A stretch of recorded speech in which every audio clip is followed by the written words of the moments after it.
നമസ്കാരം. സാധാരണഗതിയിൽ ഈ ഒരു സമയം, അതായത് ഫെബ്രുവരി, മാർച്ച് മാസങ്ങളിലൊക്കെ കാര്യമായിട്ടുള്ള ലോഞ്ച് കാര്യങ്ങളൊന്നുമില്ല. ഒരു ഫിനാൻഷ്യൽ ഇയർ കഴിയുന്ന സമയത്ത് മാക്സിമം വാഹനങ്ങൾ അങ്ങോട്ട് വിറ്റഴിച്ചിട്ട് കമ്പനികളുടെ പ്രോഫിറ്റ് ഉയർത്തി കാണിക്കാനാണ് അവർ ശ്രമിക്കുന്നത്. അതുകൊണ്ട് തന്നെ റിലവൻ്റ് ആയിട്ടുള്ള കോണ്ടൻറ്റുകൾ ഇല്ലാത്തത് കൊണ്ട് നമ്മളങ്ങനെ വീഡിയോ ചെയ്യുന്ന ഒരവസ്ഥയിലുമല്ല. പക്ഷേ ഇന്നത്തെ വ്ളോഗിലൂടെ നമ്മൾ ഡിസ്കസ് ചെയ്യുന്നത് വാട്സപ്പിലും ഇമെയിലും ഒക്കെ ആയിട്ട് കുറച്ച് സബ്സ്ക്രൈബേഴ്സ് ചില ക്വസ്റ്റ്യൻസ് ചോദിച്ചിട്ടുണ്ടായിരുന്നു.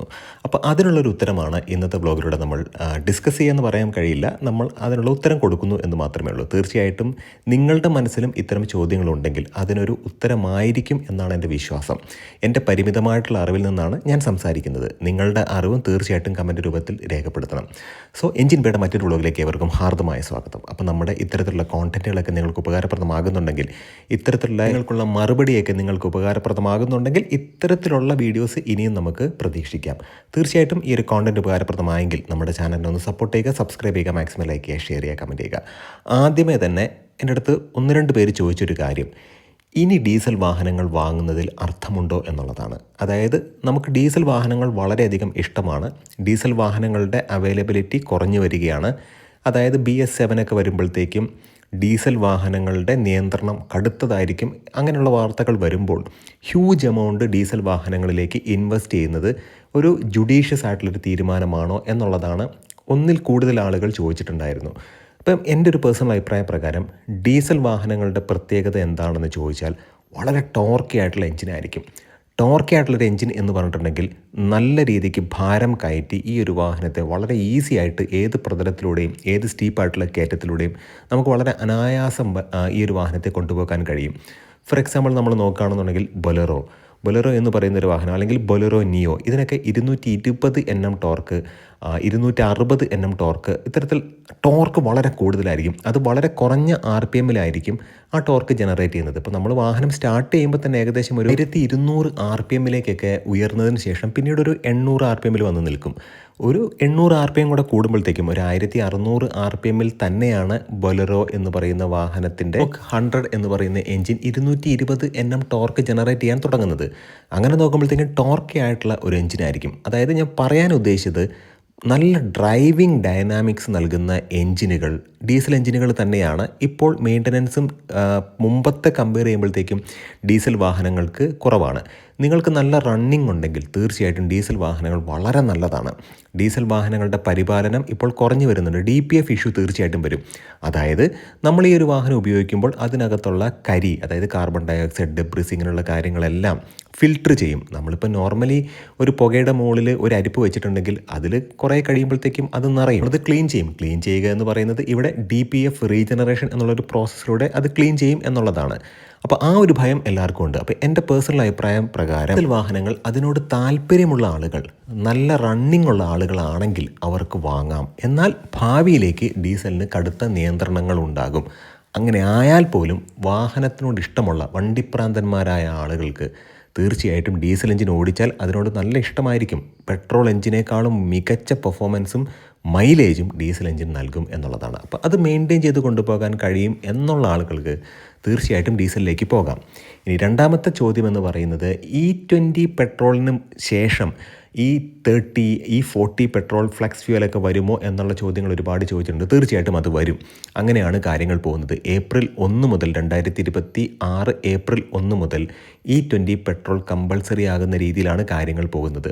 നമ്മൾക്കിതിനകത്തൊന്നും ചെയ്യാൻ കഴിയില്ല. ഗവൺമെൻറ്റിൻ്റെ റൂൾസ് ആൻഡ് റെഗുലേഷൻസ് ആണ്. അപ്പോൾ E20 പെട്രോൾ വരുമ്പോഴത്തേക്കും പഴയ വാഹനങ്ങൾക്ക് കാര്യമായിട്ടുള്ള പ്രശ്നങ്ങൾ വരും.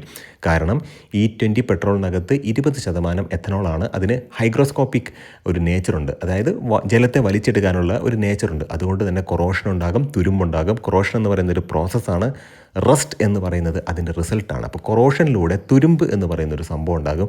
അത് മാത്രമല്ല പഴയ വാഹനങ്ങൾക്ക് കാര്യമായിട്ടുള്ള ഇഷ്യൂസൊക്കെ ഉണ്ടാകും. സ്കൂട്ടറിനൊക്കെ വളരെയധികം പ്രശ്നങ്ങളുണ്ടാകും. രാവിലേക്ക് നിങ്ങൾ പഴയ സ്കൂട്ടറിൽ E20 പെട്രോൾ അടിച്ചിട്ട് രാവിലേക്ക് സ്റ്റാർട്ട് ചെയ്യുന്ന സമയത്ത് വളരെ ബുദ്ധിമുട്ടിയാണ് അത് സ്റ്റാർട്ടാകുന്നത്.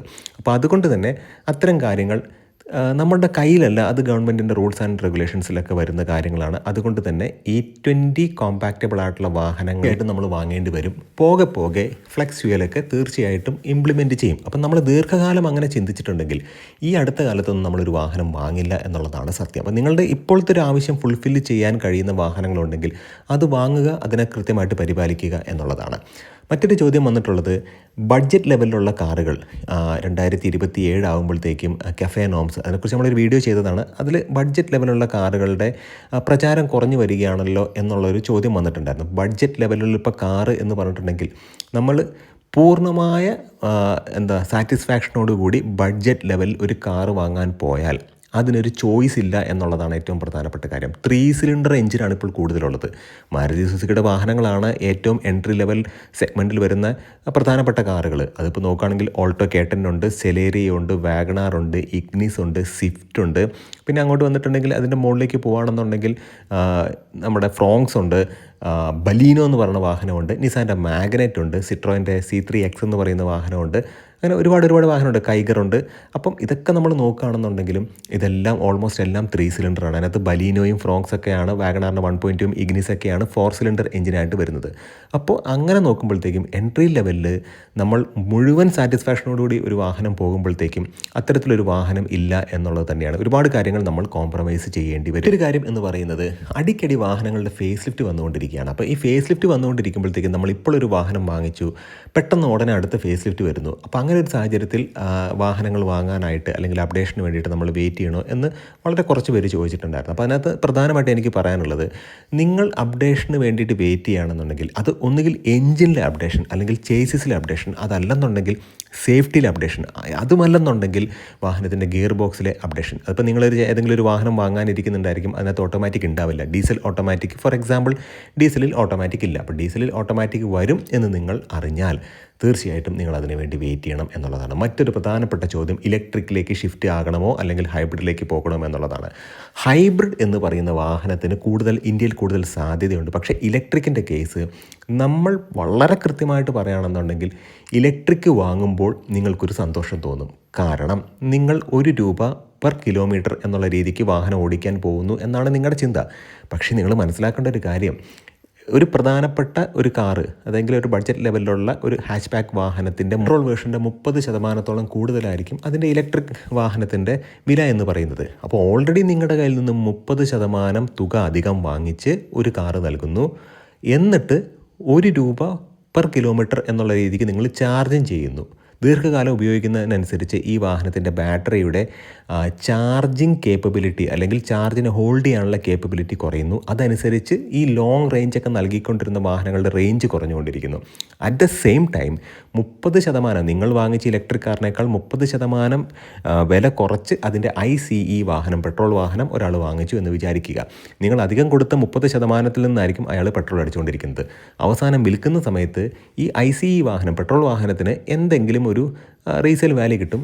ഈ പറയുന്ന ഇലക്ട്രിക് വാഹനത്തിന് റീസെയിൽ വാല്യൂ 0 ആയിരിക്കും. അങ്ങനെ നോക്കുമ്പോഴത്തേക്കും തത്തുല്യമായിട്ട് പറയുകയാണെന്നുണ്ടെങ്കിൽ രണ്ടും സെയിം ആണ്. ഹരിച്ചും ഗുണിച്ചും നോക്കുമ്പോൾ ഉത്തരം ശരിയാണെങ്കിലും ഒന്നുകൂടെ ഹരിച്ചും ഗുണിച്ചും നോക്കുമ്പോഴത്തേക്കും ആ ഉത്തരം വീണ്ടും ശരിയായിരിക്കും. തീർച്ചയായിട്ടും ഇത്തരത്തിലുള്ള ചോദ്യോത്തര പങ്ക്തികൾ ഇനി വേണമെന്നുണ്ടെങ്കിൽ തീർച്ചയായിട്ടും നമ്മുടെ ചാനലിനെ സപ്പോർട്ട് ചെയ്യുക, കമൻറ്റ് ചെയ്യുക. നമ്മൾ അത്തരത്തിലുള്ള വീഡിയോസുമായിട്ട് ഇനി വരുന്നതായിരിക്കും. നന്ദി, നമസ്കാരം.